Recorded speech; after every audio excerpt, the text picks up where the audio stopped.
Good evening and welcome to Midnight Movie Club and my Doctor Sleep trailer breakdown. Now this one dropped out of nowhere.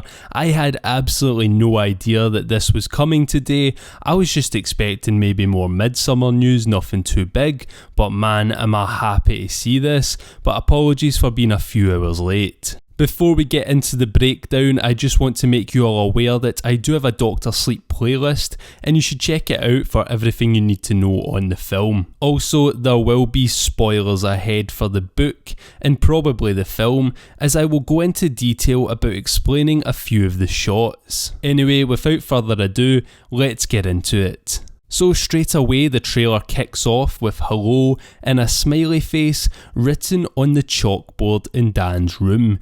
This is when Abra Stone, the girl he must help save from the immortal nomads, the True Noir, gets in touch with him using her very powerful shining ability. We then get to our first look at Ewan McGregor as Dan Torrance sitting in his room within the hospice, possibly just after or before a shift. From the first couple of shots alone, we can see that the lighting and cinematography is on point once again, which is to be expected with this being a Mike Flanagan film. Then we cut to Dan coming back into his room, probably after another late shift or something like that, with another message from Abra on the chalkboard, morning, with another smiley face. Dan then replies with a message of his own, which is school, once again with a smiley face inside of the O. From what I can remember from the book, I think this is where they meet up for the first time outside the school library. Obviously something here has convinced Dan to finally meet Abra and help her. Then one night when Dan is sleeping, the wall in the chalkboard splinter with a massive cracking thud. Something has either happened with Abra and she has used probably almost the full force of her shining to create the word red rum, which we all know is murder backwards, just like in The Shining. Or another possibility is this is in fact a dreamlike vision Dan is having about his time at the Overlook. This will probably be the inciting incident in the film that makes Dan meet with Abra, as we hear him say to himself, just talk to the kid. Then we get our first look at Kylie Curran as Abra Stone as she wakes up in the middle of the night. I don't think this is due to her hearing Dan talk to himself. I think that the trailer is just being edited to make it seem like that. This is probably one of the nights when Rose the Hat, the leader of the True Noir, comes to her in her dreams and where she finds out her location. We also get a glimpse of the first meeting between Dan and Abra. This is where they meet on the bench outside the school library in the book, I'm pretty sure anyway, with Abra saying, "You're magic, like me." The funny thing about this meeting is that Dan is apprehensive about people thinking he's a paedophile here, so Abra decides to call him her uncle. This will come into play sometime later on in the film, and if you read the book, then you know. And this is where we hear Dan say, "I need you to listen to me. The world's a hungry place, a dark place. I only met 2 or 3 people like us. They died." Wondering who he's talking about there. And all while Dan is saying this, we get some awesome shots. The first we see is of Emily Allen Hine, who plays Snakebite Andy, someone who's recruited by Rose the Hat to join the True Knot because of her shining ability. We see her sitting on a beach looking out to the waves with a fire behind her. Snakebite Andy's ability is that she can make people fall asleep with the power of suggestion. Then we get a shot looking back from her and on the other side of the fire, the True Knot, with the Winnebagos behind them. Honestly, at this moment of the trailer I got goosebumps. The little chime and the reveal of them, all just looking at her, was horrifying to me, knowing the things that they do in the book. I'm not entirely sure who all of these members are here, as it's quite hard to make some of them out, but if I had to guess, the members are probably Apron Annie, Big Mo, Crow Daddy, Grandpa Flick, Silent Sari, and Barry the Chink. Off the top of my head right now, that's the only members of the True Knot I could think of that would be standing here like this. They have, by the looks of things, gathered to watch Snakebite Andy's turning from Rube to member of the True. We then get a look at her turning with Rose the Hat breathing some of her steam into Snakebite Andy. I just have to say, this was an awesome shot. I really liked it, and I'm really looking forward to seeing how they do a lot of the True Knot stuff regarding steam visually within the film. Andy's eyes then turn blue as she inhales the steam and turns. We then get a real good look of Rebecca Ferguson as Rose the Hat approaching a young girl in the forest, one that no doubt has the shining ability. We then learn that she is surrounded by the True Noir and then set upon by them, giving us an absolutely terrifying image.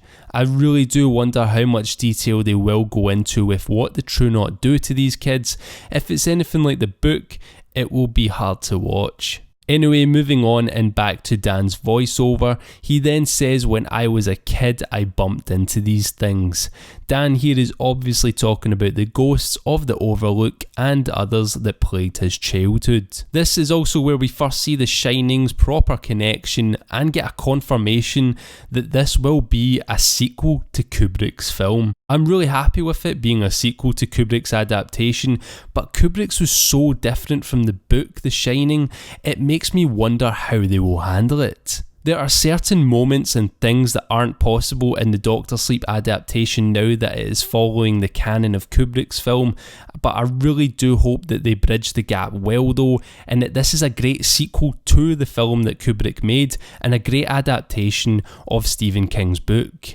In these next few shots though, we get what I think is the creepiest shot of the year so far, with the woman from room 237 peering around a shower curtain.